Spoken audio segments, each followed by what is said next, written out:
Selamat datang di kelas Ibu Hamil pertemuan pertama. Kelas Ibu ini disusun oleh Bidan Puskesmas 2 Denpasar Selatan. Pada pertemuan pertama ini, kita akan membahas mengenai pemeriksaan kehamilan agar ibu dan bayi sehat.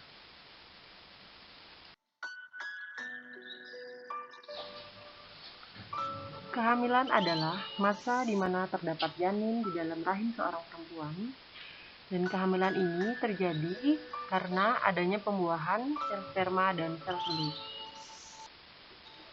Kehamilan normal terjadi lamanya selama 28 hari atau 40 minggu atau selama 9 bulan 7 hari.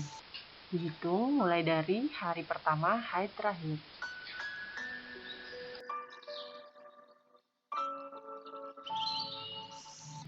Kehamilan dibagi menjadi 3 trimester. Trimester pertama dimulai dari terlambat haid hingga 14 minggu. Trimester kedua dimulai dari 14 minggu hingga 28 minggu.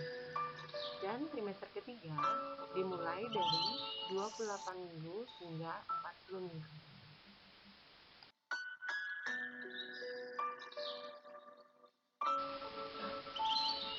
Tanda awal seorang wanita hamil adalah mengalami terlambat haid, paling sedikit 1-2 minggu secara berturut-turut, walaupun terkadang ada sedikit bercak darah.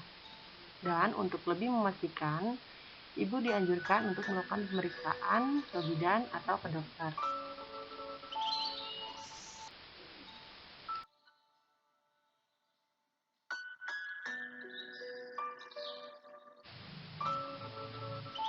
Keluhan yang dapat dirasakan oleh ibu selama hamil muda adalah mual, muntah, pusing, dan lemas, terutama di pagi hari. Mual dan muntah sering terjadi di pagi hari, namun kadang bisa juga terjadi kapan saja. Hal ini dipicu karena mencium bau atau parfum tertentu. Hal ini dapat terjadi karena perubahan hormon dalam tubuh selama masa kehamilan. Biasanya hanya berlangsung selama 3 bulan pertama kehamilan dan berhenti begitu masuk bulan keempat.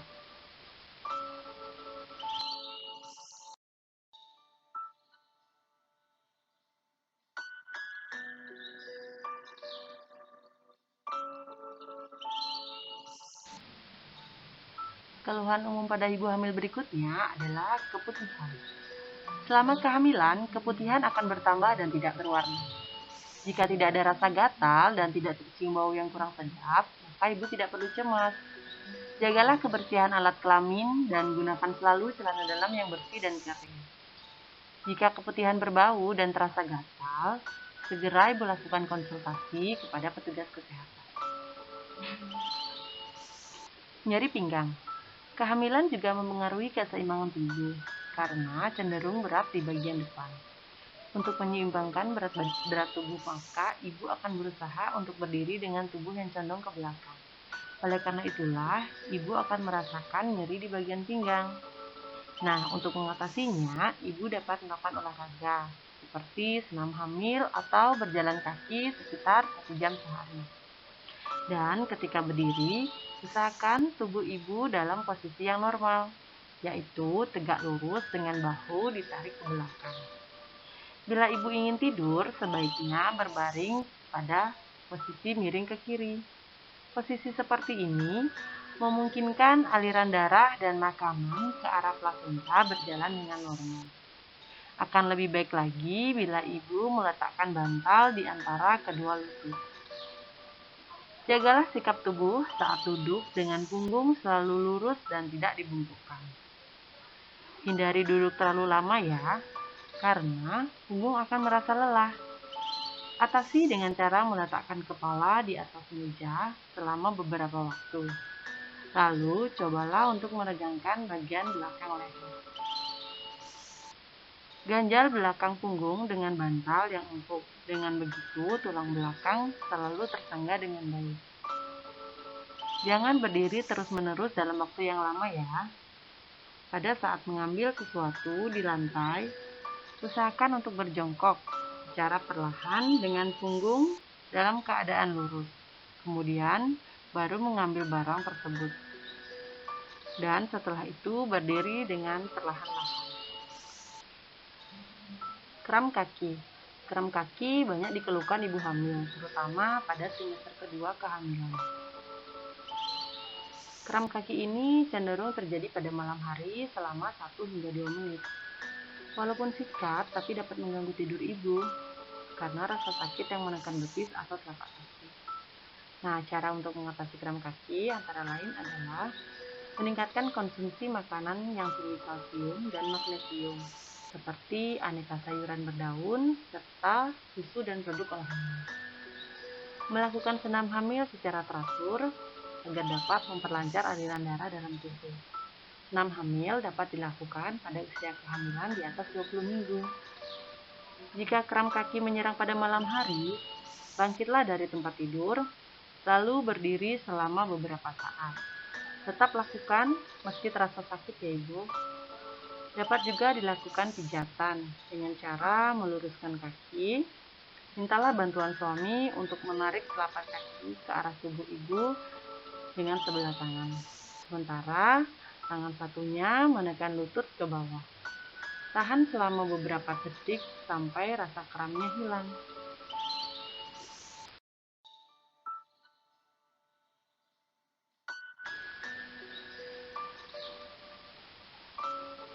Bengkak di kaki terjadi akibat kadar garam yang terlalu tinggi dalam tubuh. Biasanya muncul pada trimester ketiga kehamilan. Pembengkakan ini dapat merupakan gejala kehamilan kehamilan atau preeklamsi jika dibarengi dengan gejala lain seperti tekanan darah tinggi, air kencing atau urin mengandung protein, dan nyeri kepala yang hebat. Bila timbul gejala seperti ini, sebaiknya ibu segera memeriksakan diri ke bidan atau dokter ya ibu, untuk mendapatkan pemeriksaan lebih lanjut. Preeklamsi yang tidak segera ditangani dapat berkembang menjadi eklamsi yang sangat fatal bagi ibu dan janin. Bengkak di kaki ini dapat diatasi dengan cara mengurangi makanan yang banyak mengandung garam, seperti telur asin, ikan asin, dan lain sebagainya. Setelah bangun pagi, angkat kaki selama beberapa saat. Sering-seringlah mengangkat kaki agar cairan di kaki mengalir ke bagian atas tubuh. Bagi ibu yang bekerja di kantor dan banyak duduk, jaga agar posisi kaki lebih tinggi.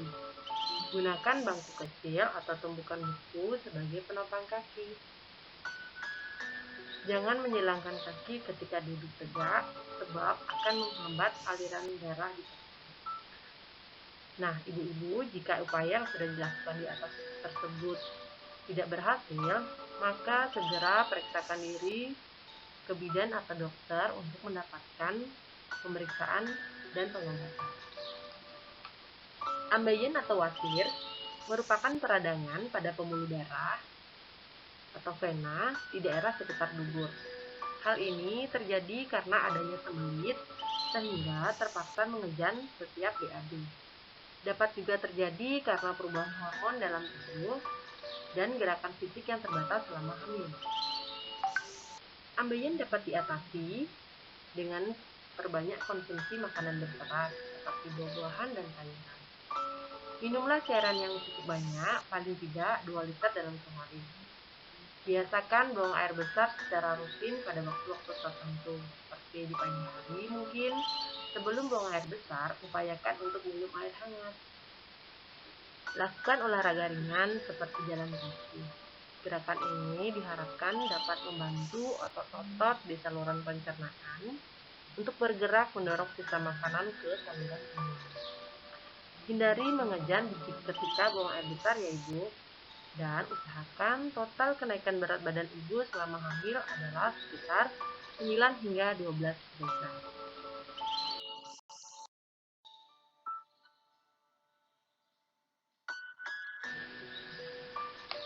Pada masa kehamilan terjadi perubahan pada fisik ibu, seperti perubahan pada payudara.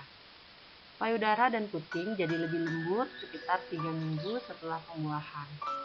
Kadang-kadang payudara terasa membengkak, mirip yang ibu rasakan menjelang haid. Membesarnya payudara ini karena kelenjar-kelenjar air susu membesar dan menyimpan lemak sebagai persiapan menyusui. Puting payudara dan daerah sekitarnya juga berwarna lebih cerah. Akan terjadi peningkatan berat badan. Penambahan berat badan selama kehamilan biasanya pada trimester pertama itu sekitar 1,5 hingga 2 kg.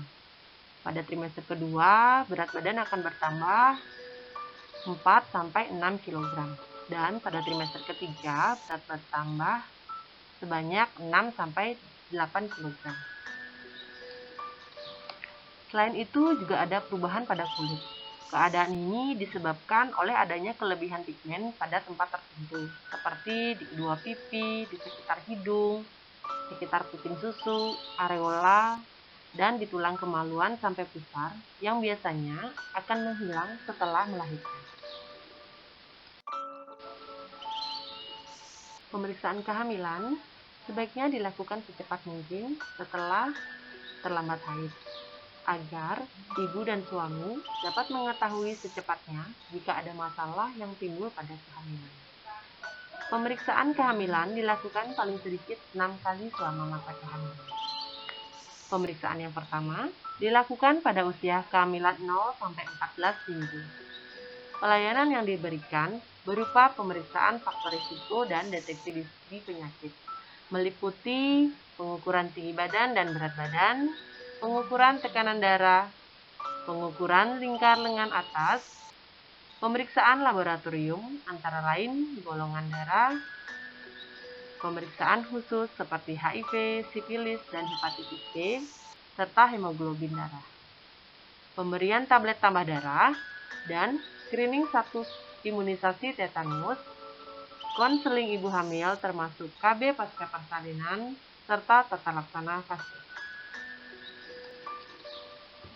Pemeriksaan kedua dilakukan pada usia kehamilan 14 hingga 28 minggu kehamilan atau trimester kedua. Pelayanan yang diberikan adalah melakukan follow-up hasil pemeriksaan yang pertama dan dilakukan minimal 1 kali. Pemeriksaan yang ketiga dilakukan pada trimester 3. Pelayanan yang diberikan adalah follow-up hasil pemeriksaan kedua dan mendeteksi adanya komplikasi persalinan dan persiapan persalinan. Pemeriksaan ini dilakukan minimal 3 kali.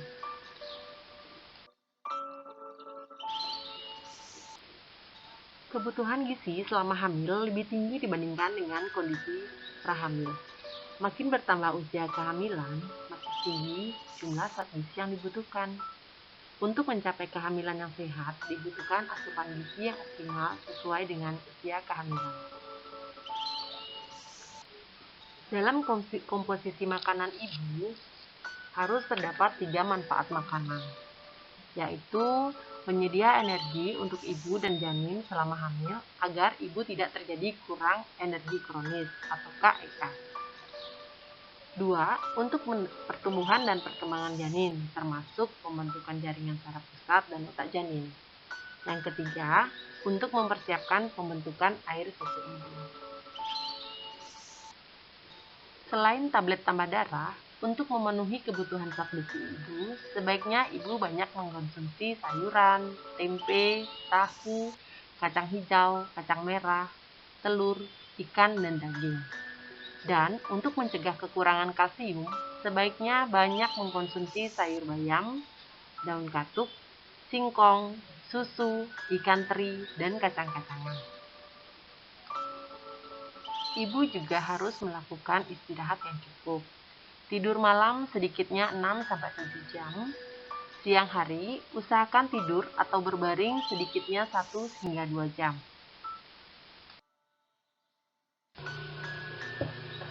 Stimulasi bagi perkembangan otak janin. Stimulasi otak janin dilakukan pada masa kehamilan bertujuan untuk meningkatkan kecerdasan bayi. Stimulasi penting bagi perkembangan otak janin. Ibu dapat melakukan stimulasi dengan cara mendengarkan musik Mozart atau dapat dilakukan dengan cara berkomunikasi dengan janin. Bisa juga dengan melakukan sentuhan lembut di perut oleh ibu dan ayah. Menjaga kebersihan diri dan lingkungan.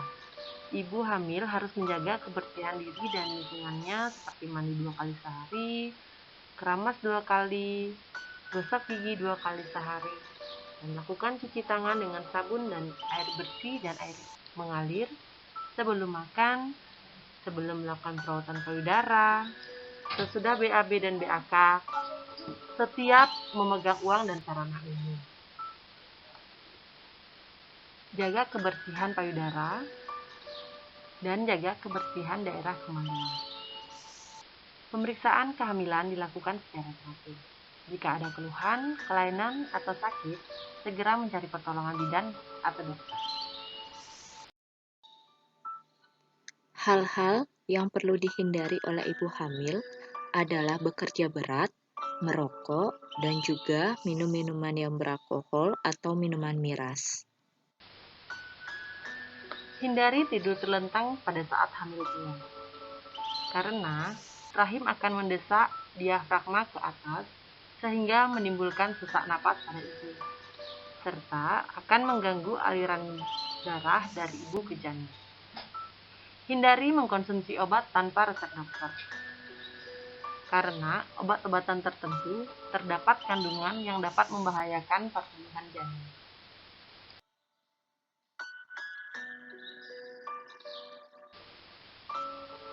Banyak mitos yang berkembang di masyarakat, seperti ibu tidak boleh makan udang, cumi, ikan laut.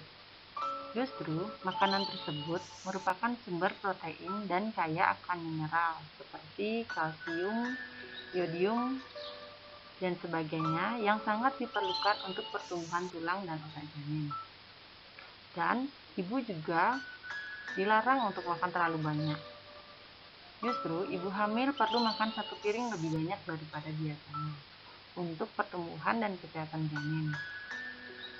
Makan makanan yang beraneka ragam, banyak sayur dan buah-buahan, serta minum air yang cukup.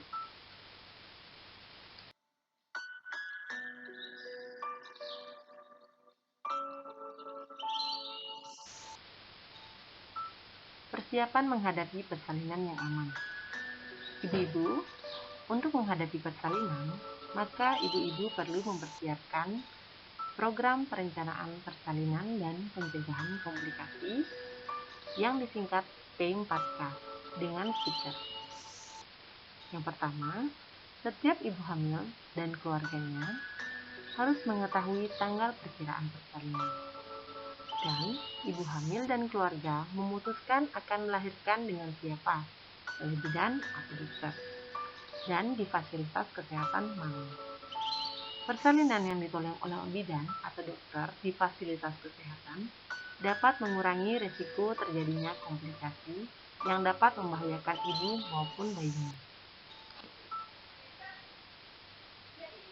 Setiap ibu hamil dan keluarganya perlu menyiapkan dana melalui tabungan ibu bersalin atau tabulin. Meskipun pemerintah telah menanggung biaya persalinan melalui jam persal atau JKN, namun keluarga tetap harus menyiapkan dana untuk keperluan biaya yang tak terduga. Keluarga perlu menyiapkan kendaraan atau transportasi untuk membawa ibu yang akan melahirkan ke fasilitas kesehatan.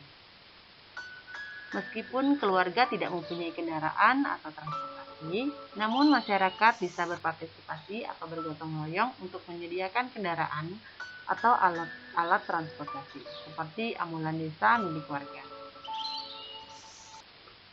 Keluarga perlu menyiapkan calon pendonor darah yang sewaktu-waktu siap mendonorkan darahnya bila ibu mengalami perdarahan, baik pada saat kehamilan, persalinan, maupun nifas.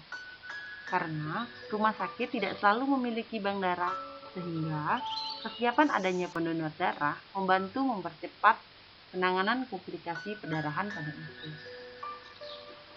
Yang terakhir, ibu hamil dan keluarga perlu menyiapkan kebutuhan persalinan, seperti perlengkapan ibu bersalin, perlengkapan bayi baru lahir, alat kebersihan, buku KIA, dan alat komunikasi.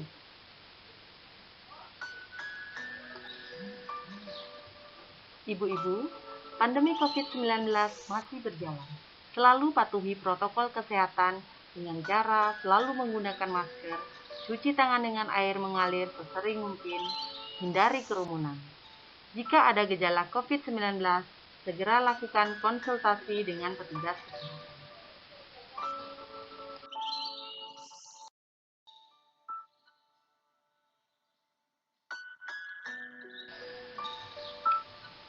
Terima kasih atas perhatiannya. Sampai bertemu pada kelas Ibu Hamil online Puskesmas 2 Denpasar Selatan berikutnya.